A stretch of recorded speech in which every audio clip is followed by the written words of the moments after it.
कल Naugarh police station के jurisdiction में सोनल पार्क एरिया में एक 51 ईयर्स ओल्ड ज्वेलर मेकर की एक डेड बॉडी वहां पे मिली थी। जब पुलिस ने डेड बॉडी को देखा तो उसके सर पे कुछ हार्ड और ब्लंट ऑब्जेक्ट से कुछ इंजरीज थी। आगे के इन्वेस्टिगेशन में पुलिस को ऐसा मालूमात मिली कि फैमिली मेंबर्स में कुछ देर रात में झगड़ा हुआ था। उस हिसाब से पुलिस ने उसके फैमिली मेंबर्स को इंट्रोगेशन के लिए जब कस्टडी में लिया तो ये बात सामने आई कि जो मृतक है और उसके वाइफ और उसके बेटे इनमें प्रॉपर्टी से लेकर कुछ डिस्प्यूट था और उसी डिस्प्यूट को लेकर ये हत्या हुई है। अब तक इसमें पुलिस ने मृतक की पत्नी और एक बड़ा बेटा उनको अरेस्ट किया है और एक लड़का जो माइनर है उसको जुवेनाइल जस्टिस बोर्ड के सामने पेश किया गया है।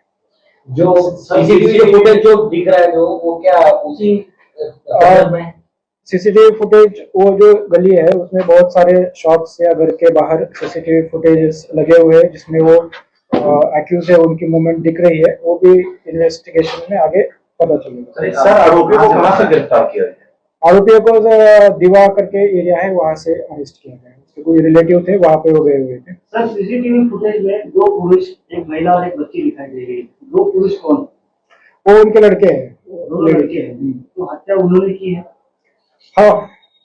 तो उनको कहाँ से अरेस्ट किया? मीरा भाईंदर सिंह या फिर नहीं, उनके बाहर गए थे अपने रिलेटिव्स के यहाँ पे, वहां से लाया गया। सर ये जो हत्या हुई है वो हत्या के हिसाब से मामला गए थे या अचानक ये हादसा हुआ होगा?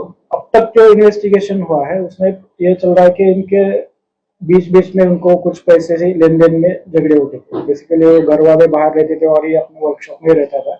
तो कुछ खर्चे पाने के लिए जब भी आते थे उस पे ऊपर से डिस्प्यूट होता रहता था उनका। और कल का जो डिस्प्यूट है वो ज्यादा देर तक चला, थोड़ा उसमें एग्रेशन हो गया और उसकी वजह से हादसा हुआ। सर सीसीटीवी भी था उस रूम में, वो सीसीटीवी पुलिस ने जब वो स्पॉट को विजिट किया, वो वर्कशॉप है उसमें सीसीटीवी के कैमरे वहां पे दिखे लेकिन वहां पे डीवीआर नहीं था।